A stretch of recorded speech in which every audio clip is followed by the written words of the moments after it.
Good afternoon, boys and girls. Ms. Crawford back with you with third grade social studies. We have a lot to cover today, and so we're going to start with our land acknowledgement statement. Remember, we wrote that last time, and we wrote it to acknowledge that there were original people here who had their land unfairly taken from them. So we wrote our statement, and let's read it together.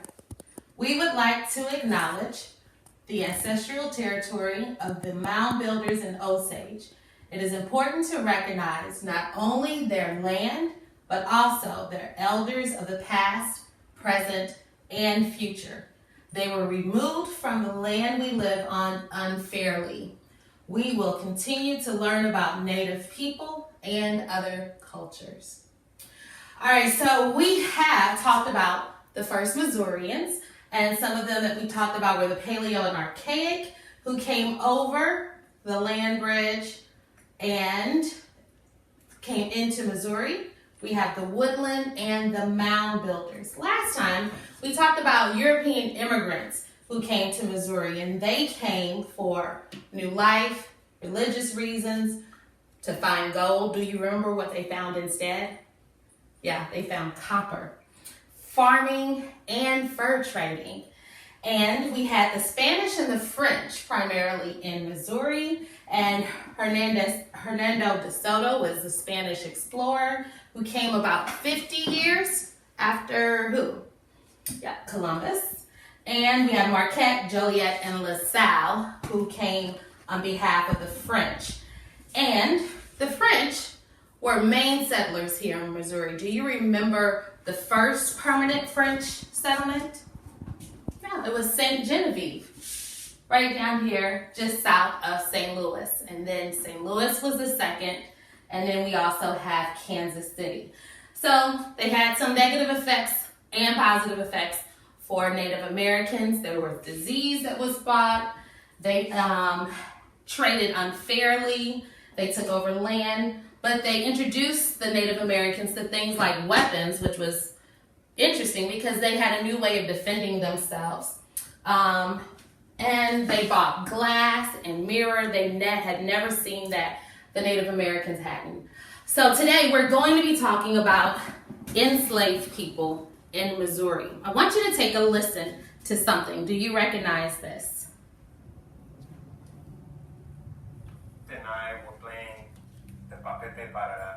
And Kweku was doing improvisation. So.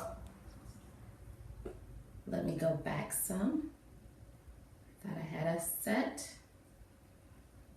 It would just go back just. Here we go.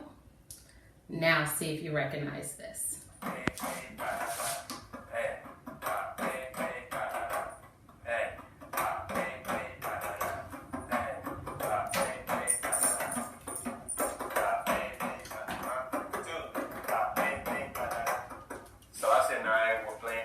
Did you recognize those? Yes, those are drums. They're specifically drums from Ghana, West Africa. And they are the drumming from the land where the enslaved people of Missouri were from. So we're going to fill out this chart as we go through our lesson today. So the origins of where they come from, the enslaved people in America, in the Americas and in Missouri, all came from Central and West Africa.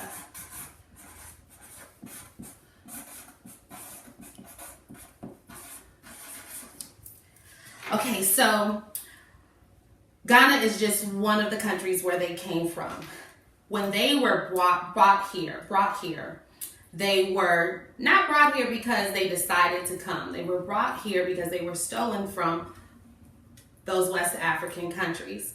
They brought with them knowledge of farming, metalworking, religion.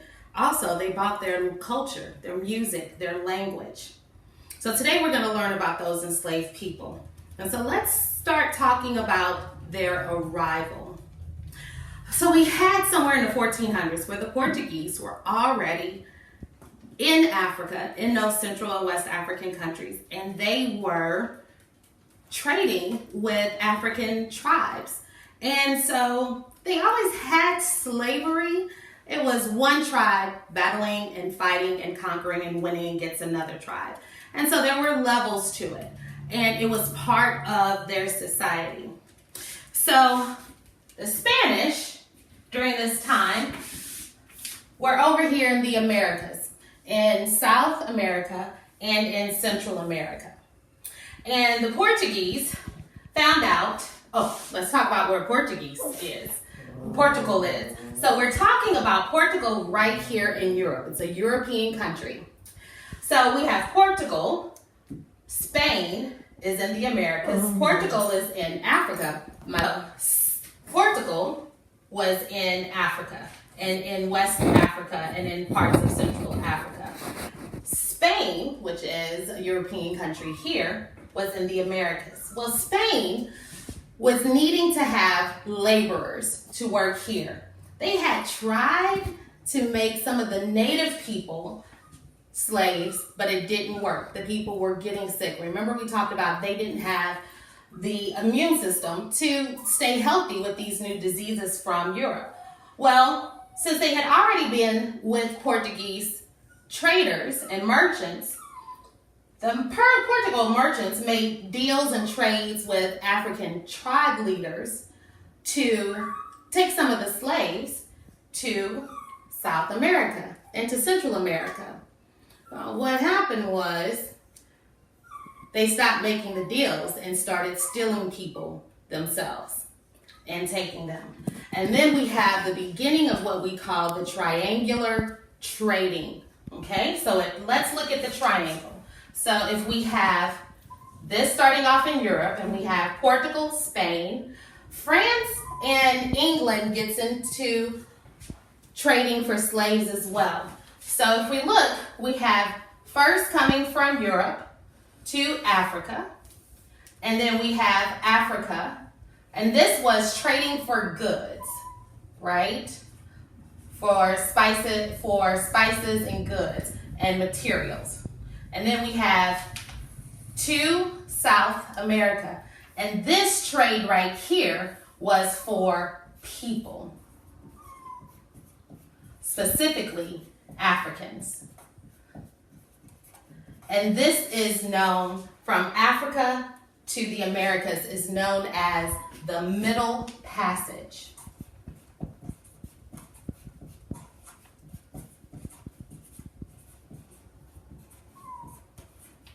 Then we have, my triangle is going to look a little funny here, because this is not only here, but we end up having into Central America and into America, okay? And then we have this going back to Europe, and here in America, they're picking up more goods. And they're picking up those goods that in Missouri they're trading for. Remember the fur, for the animal furs, they also are getting cotton. And so this is a continuous network that they have going on trading for enslaved people. Okay, so we are going to look at when do we actually get an arrival in the United States and in Missouri. Take a look at this right here. Have you heard of Jamestown? You probably have. So when we're talking about Jamestown, do you remember from social studies? It's considered the first colony here in the United States. Well, let's look at how we end up getting enslaved people into the United States. 1690, the São João Bautista, a slave ship sailing from the port city of Luanda in Angola to Mexico, was attacked en route by two English privateers, the Treasurer and the White Lion, and about 200 African slaves were captured. Soon afterward, the White Lion arrived at Point Comfort in Virginia, and 20 or more Africans were traded to the Jamestown colonists for supplies. The Treasurer arrived with more slaves a few days later. Over several decades, slavery evolved in Virginia due to the need for labor and the English desire for wealth. The Africans who came to Virginia in 1619 brought with them a highly defined culture, a knowledge of Christianity, skills in metalworking, and experience with tobacco and grain agriculture. These West Central Africans played a key role in the economic success of the Jamestown colony, and ultimately helped shape the rich cultural diversity of our nation today. Okay, so we go to 1619. And that's when we see the English becoming involved in the slave trade. Okay, so 1619, and we've got Jamestown. Do you remember where the Jamestown colony was? Yeah, it was in Virginia.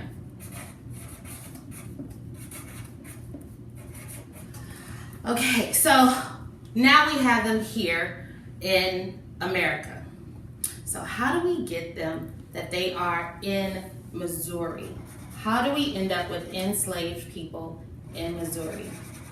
Well, that happens a few short years later. Just about 100 years later.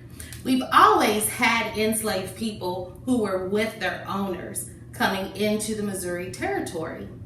They were coming up what river? Going south and heading north. Yeah, the Mississippi River. So they've always traveled with their owner. But it wasn't until 1720 that we get the first accounting of a mass group of enslaved Native Africans in Missouri. And they were brought by, and I have to get his name correct, Philippe Francois Renault. What country do you think he might be from with a name that sounds like that? Philippe Francois Renault. Yeah, he's French. Remember, we talked about the French having heavy influence in Missouri.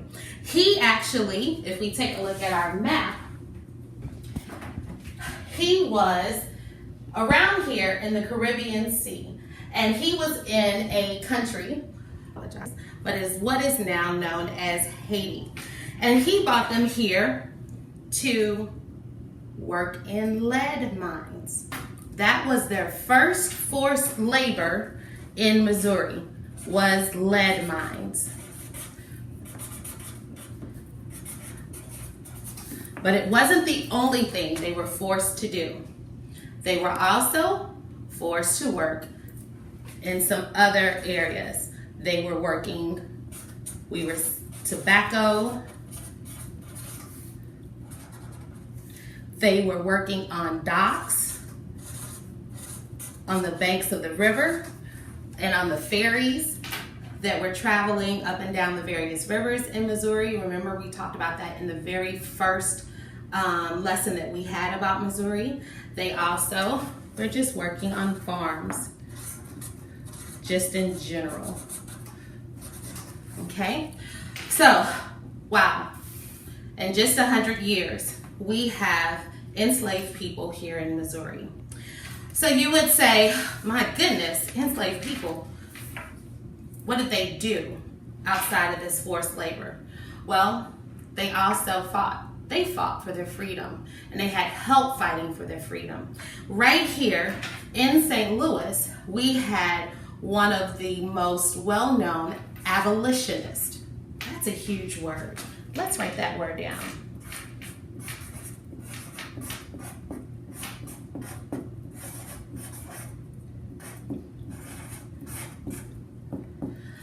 Abolitionist. Do you know what an abolitionist is? Right, an abolitionist is someone who fights for the freedom of enslaved people. And they want to abolish slavery. So the abolitionist that is well known from here, name was Eli Lovejoy. Eli Lovejoy had a newspaper, an abolitionist newspaper called The Observer. And he wrote articles. He also stood on street corners to talk about how horrible the institution of slavery was, and that people should not be owned, be enslaved, and be forced to do labor. They should have their freedom. Well, Elijah Lovejoy, unfortunately, was driven out of St. Louis, and he went across the river to Alton, Illinois. And unfortunately, again, in Alton, Illinois, a pro-slavery mob ended up assassinating Elijah Lovejoy. That's a tough one. So, what else do we have from Missouri that influenced all that happened within the United States when it came to the question of slavery? There was a case, a very special case, right here in Missouri, and I'm going to write it, and I'm only going to write the case name. It was Scott versus Sanford. So, let's tell a little story. There was a man who was owned by an army sergeant. Was a black man enslaved and owned by an army sergeant.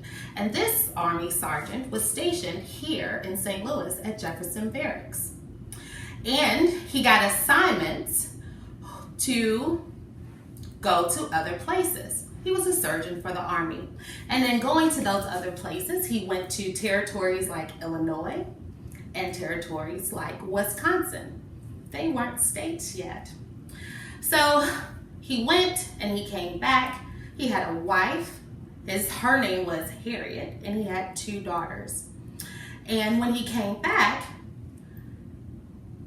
interesting enough, his former owners, who sold him to the army surgeon, said, hey, if you went to a free state, then by the laws in Missouri, you should be free. You can sue for your freedom. And so they helped him put together a case. And that case we know as the Dred Scott case. So we had the filing of the Dred Scott case, and he went to court.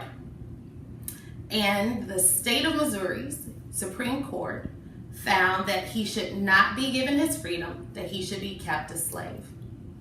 They filed another lawsuit. They were not giving up. And in the second lawsuit, they said, we're going to go all the way to the Supreme Court.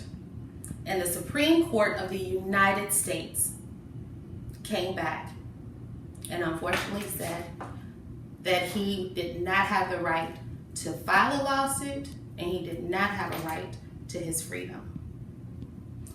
Let's take a look at how that leads to our country's greatest war, the Civil War, North versus South.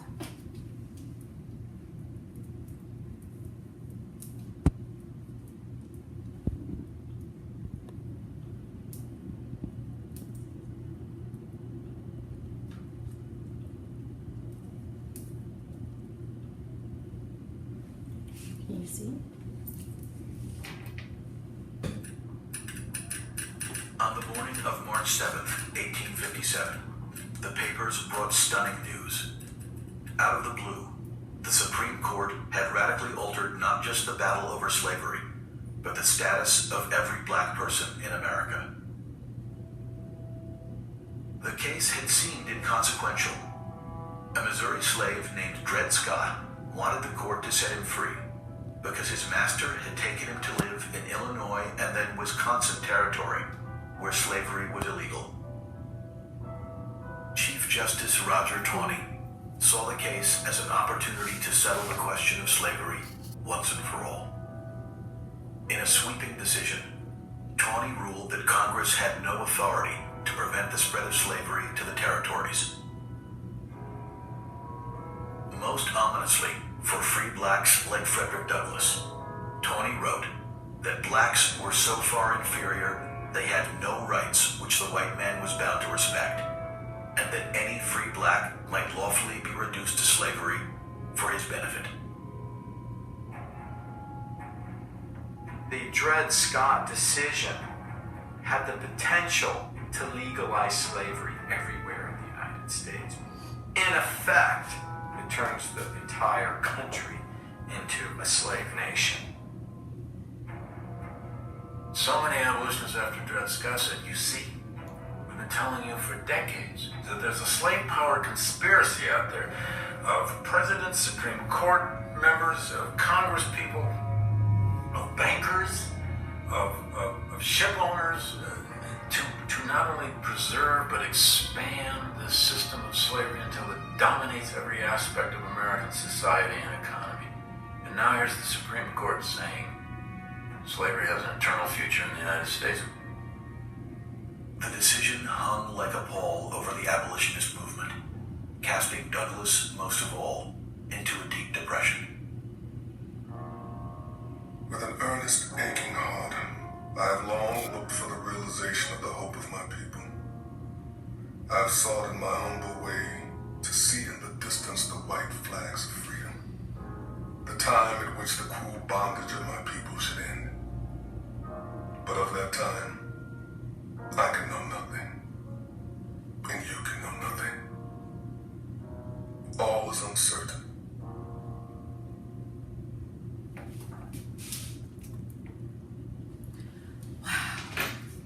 So, as you can imagine, shortly after that decision, 1861, the United States finds itself in a civil war.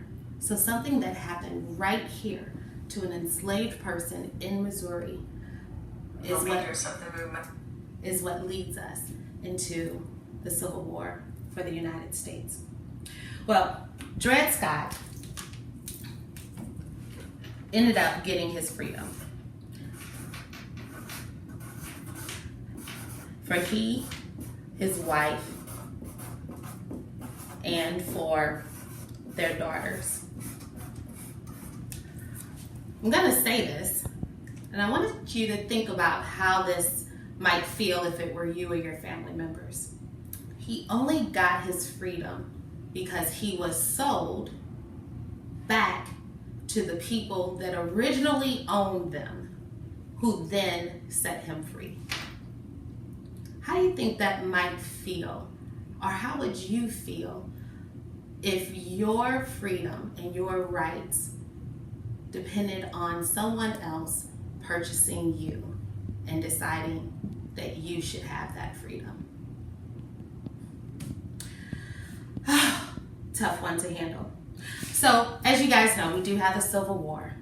And there is a time that comes about that all slaves are set free. Do you know what that was called? What set them free? The Emancipation Proclamation. So the Emancipation Proclamation was actually in 1863, but it was only for people who were enslaved in Confederate states. Missouri, although a slave state, was part of the Union.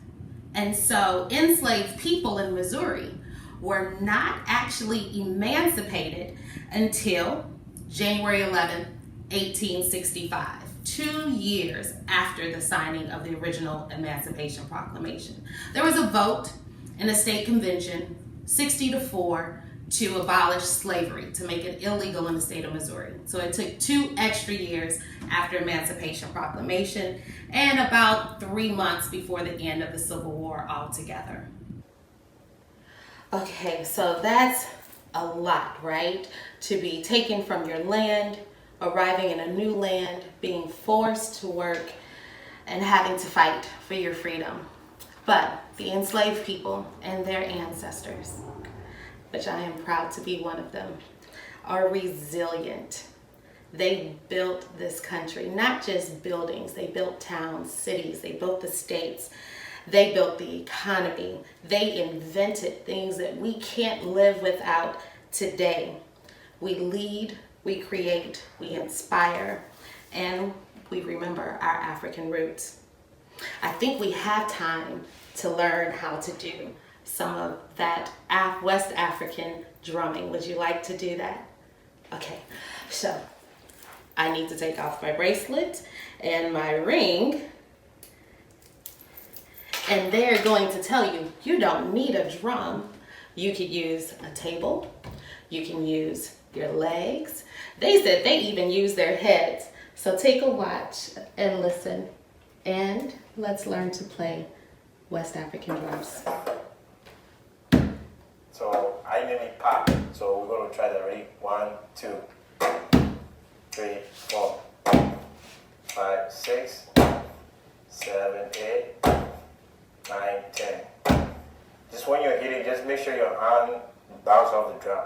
It's just like when you hit a ball against a wall. It bounces back to you. It's the same thing. Just drop your hand and it will bounce back out.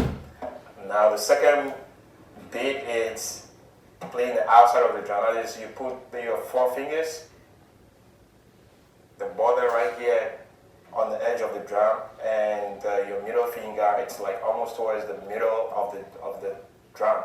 So it's the same thing. You bounce your hand off and you hear, I call it pay. 1, 2, 3, 4, 5, 6, 7, 8, 9, 10. Good. So the next one is a combination of both hands. So you use right and left. So starting on your strong hand, pay, and your weak hand is red. 1, 2, 3, 4, 5, 6, 7, 8, 9, 10. So that's pay. So now what we're going to do is we're going to go back to pop, pay, and pay. Okay, ready? 1, 2, 5, 3, 4, 5, 6, 7, 8, 9, 10. Pay. 1, 2, 3, 4, 5, 6, 7, 8, 9, 10. Para. Para is both hands, full hand in the middle.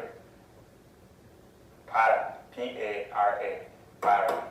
Okay, so ready? 1, 2, 3, 4, 5, 6, 7, 8, 9, 10. Okay. Oh, good job. All right, boys and girls, I will see you next time on Teaching in Room 9.